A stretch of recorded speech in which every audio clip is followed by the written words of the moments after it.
Hello friends, स्वागत है आपका हमारे चैनल बीइंग लॉजिकल में। इस वीडियो में आप जानेंगे कि आर्टिफिशियल इंटेलिजेंस क्या है, कैसे काम करता है, उसके अंदर मेनली कौन सी टेक्नोलॉजीज इंप्लीमेंट होती हैं, वो टेक्नोलॉजीज कैसे काम करती हैं एंड एआई को कितने टाइप में डिवाइड किया गया है। साथ में आप जानेंगे एआई की हिस्ट्री के बारे में और एआई के गॉड फादर्स किन्हें कहा जाता है, जो कि बहुत कम लोगों को पता है। एंड लास्ट में आप जानेंगे कि एआई से जॉब्स पे क्या असर पड़ सकता है। तो चलिए आगे बढ़ते हैं।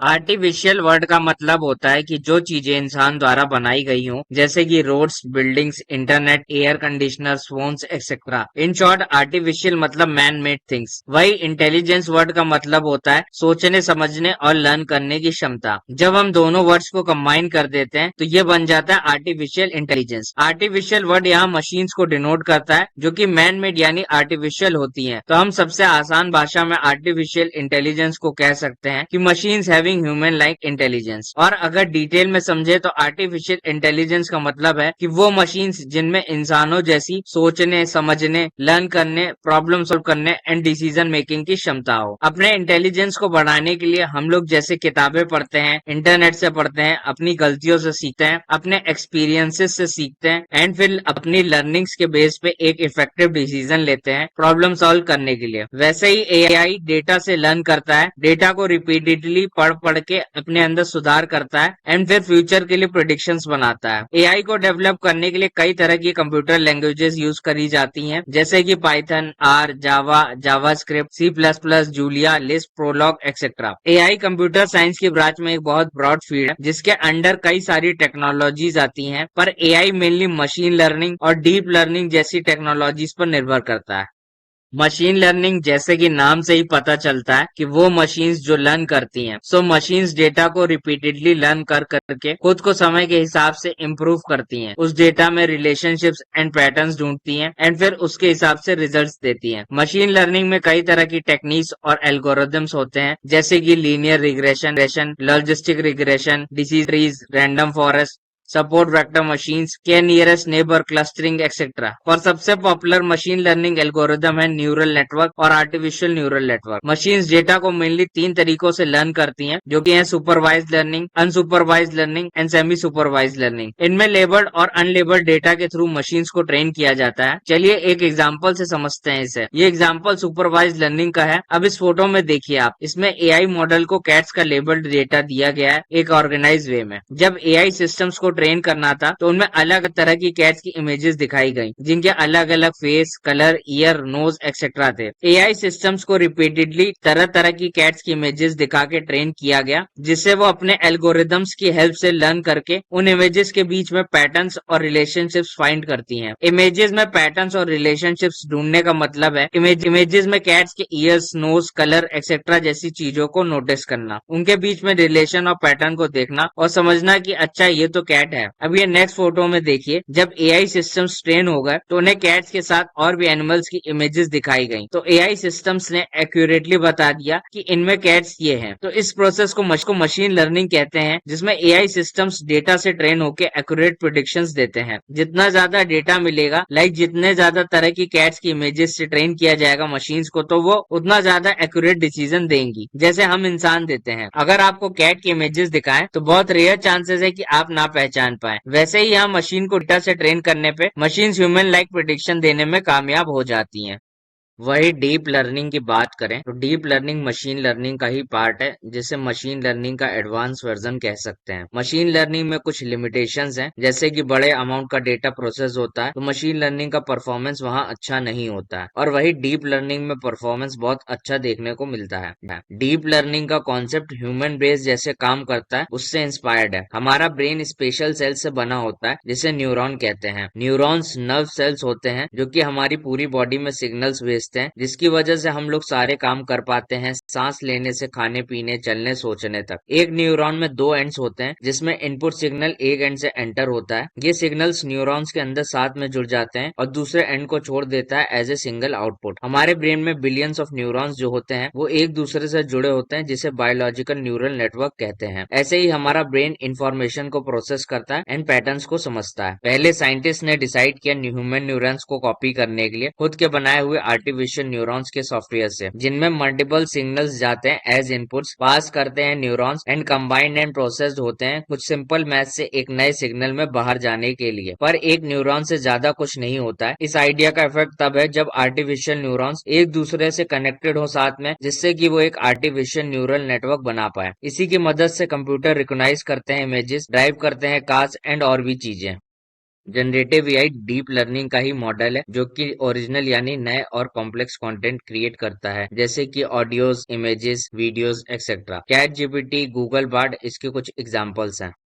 करंटली 7 तरह के एआई होते हैं, जिसमें फंक्शनैलिटीज के हिसाब से 4 हैं और कैपेबिलिटीज के हिसाब से 3, जो कि आप स्क्रीन पे देख सकते हैं। रिएक्टिव एआई सबसे पुराने एआई सिस्टम्स में है, जो कि करंट कंडीशंस और इनपुट्स के हिसाब से डिसीजन लेता है बिना किसी पास्ट एक्सपीरियंस को यूज किए। ये एआई सिस्टम्स बाकी एआई सिस्टम्स की तरह नहीं होते हैं, जिनमें एआई सिस्टम पास्ट एक्सपीरियंसेस से सीख के अपने फ्यूचर डिसीजंस को इम्प्रूव करते हैं। ये सिस्टम्स प्रेजेंट सिचुएशन यानी रियल टाइम के हिसाब से सीखते एंड काम करते हैं। They can't store memories and past experiences to use in future decisions. Example के तौर पे, जैसे कि अगर आपने नेटफ्लिक्स यूज किया है तो उसमें जो रिकमेंडेशंस आते हैं आपको, आप जिस तरह की चीजें देखना पसंद कर रहे होते हैं, यानी जो आपका बिहेवियर होता है, उसे reactive AI as a input लेता है एंड रियल टाइम में उसका आउटपुट देता है बिना किसी मेमोरी को स्टोर करे। लिमिटेड मेमोरी एआई वो एआई सिस्टम्स होते हैं जिनमें एआई सिस्टम्स पास्ट एक्सपीरियंसेस को एक लिमिट तक ही अपनी मेमोरी में टेम्परली स्टोर करते हैं एंड उस पास्ट एक्सपीरियंस के डेटा या करंट डेटा के बेस पे फ्यूचर के डिसीजंस लेते हैं। इसमें लिमिटेड मेमोरी का ये मतलब है कि ये पास्ट एक्सपीरियंस के डेटा को एक लिमिट तक ही अपनी मेमोरी में स्टोर करता है। एग्जाम्पल के तौर पे सेल्फ ड्राइविंग कार्स और auto correct features. Self driving cars limited memory AI use करके अपने आसपास की चीजें समझती हैं, जैसे कि ऑब्जर्व करती हैं रोड की कंडीशंस, उन्हें एनालाइज करती हैं, फिर उसके हिसाब से कितनी स्पीड से चलना है, शॉर्टेस्ट रूट क्या हो सकता है एक्सेट्रा डिसाइड करती हैं। एंड वही auto correct feature limited memory AI को यूज करके प्रिडिक्ट करता है कि आप अगला वर्ड क्या टाइप कर सकते हैं, या आपकी स्पेलिंग एरर्स एक्सेट्रा। ये आपकी रिसेंट टाइपिंग हैबिट से सीखता है और आपकी कन्वर्सेशन के कॉन्टेक्स्ट से, जिससे कि ये आपको रियल टाइम सजेशंस दे सके, आपकी एक्यूरेसी एंड कम्युनिकेशन को इम्प्रूव कर सके। थ्योरी ऑफ माइंड एआई उस तरह का एआई है जिसमें मशीन्स इंसानों की साइकोलॉजी, इमोशंस वगैरह समझने लगेंगी एंड उसके हिसाब से मशीन्स लोगों से ट्रीट करेगी, डिसीजन मेकिंग करेगी। एलेक्सा, सिरी जैसे एआई सिस्टम्स में जब हम कोई कमांड देते हैं तो ये सिस्टम्स उसका रिस्पॉन्ड करते हैं, पर वो इमोशंस का रिस्पॉन्ड नहीं करते हैं। जैसे कि अगर आप गूगल मैप से गुस्से में बोलेंगे कि आपको मुंबई जाना है, तो वो आपके गुस्से का इमोशन को नहीं समझेगा और वो नॉर्मली वही आउटपुट देगा जो कि हमेशा देता है। वो आपको सेम रिजल्ट्स देगा, वो आपको काम डाउन नहीं करेगा, वो आपका इमोशन नहीं समझेगा। अभी ये एआई केवल थ्योरी में है।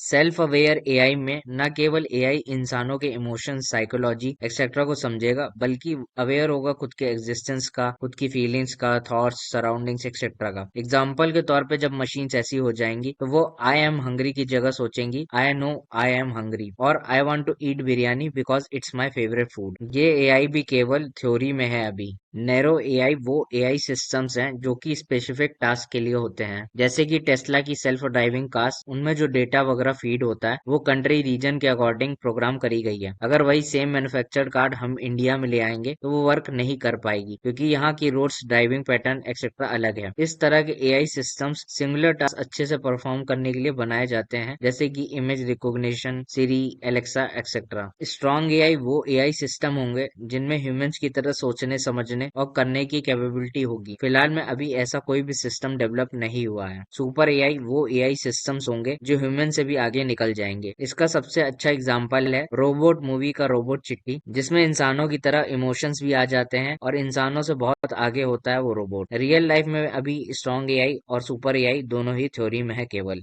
फ्रेंड्स, अब एआई की हिस्ट्री के बारे में जानते हैं। क्या मशीन सोच सकती हैं? ये विचार एंशियंट ग्रीस के समय से चला आ रहा है। मुख्य रूप से एआई की शुरुआत साल 1950 से हुई थी, जब कंप्यूटर साइंटिस्ट एलन ट्यूरिंग, जिन्हें फादर ऑफ कंप्यूटर साइंस जाना जाता है, उन्होंने कंप्यूटिंग मशीनरी एंड इंटेलिजेंस नाम से एक पेपर पब्लिश किया था माइंड नाम की जर्नल में, जिसमें उन्होंने ये सवाल किया था, क्या मशीन सोच सकती हैं? वहीं से उन्होंने एक टेस्ट रखा था जो कि बहुत फेमस हुआ, जिसका नाम है ट्यूरिंग टेस्ट। समय के हिसाब से इस टेस्ट में काफी सुधार किए गए। साल 1956 में जॉन मैकार्थी, जिन्हें फादर ऑफ एआई माना जाता है, उन्होंने टर्म आर्टिफिशियल इंटेलिजेंस कॉइन किया था डरमाउथ कॉलेज में, जो कि दुनिया की पहली एआई कॉन्फ्रेंस थी। इसी समय को एआई का बर्थ माना जाता है। As a field of study उन्होंने प्रोग्रामिंग लैंग्वेज लिप्स भी डेवलप करी थी। इस साल के बाद Allen Newell, J C Shaw and Herbert Simon ने मिलकर लॉजिक थ्योरीज बनाया, जो कि सबसे पहला चलने वाला एआई कंप्यूटर प्रोग्राम था। 1967 में फ्रैंक रोजनब्लैट ने मार्क 1 परसेप्ट्रॉन बनाया, जो कि पहला कंप्यूटर बेस्ड न्यूरल नेटवर्क था। साल 1980 से न्यूरल नेटवर्क, जो कि बैक प्रोपोगेशन एल्गोरिदम्स यूज करता है खुद को ट्रेन करने के लिए, वो वाइडली यूज होने लगा कई एप्लीकेशंस में। Back propagation stands for back propagation of errors, जो कि एक मशीन लर्निंग टेक्निक है ट्रेन करने के लिए आर्टिफिशियल न्यूरल नेटवर्क्स को। 1996 में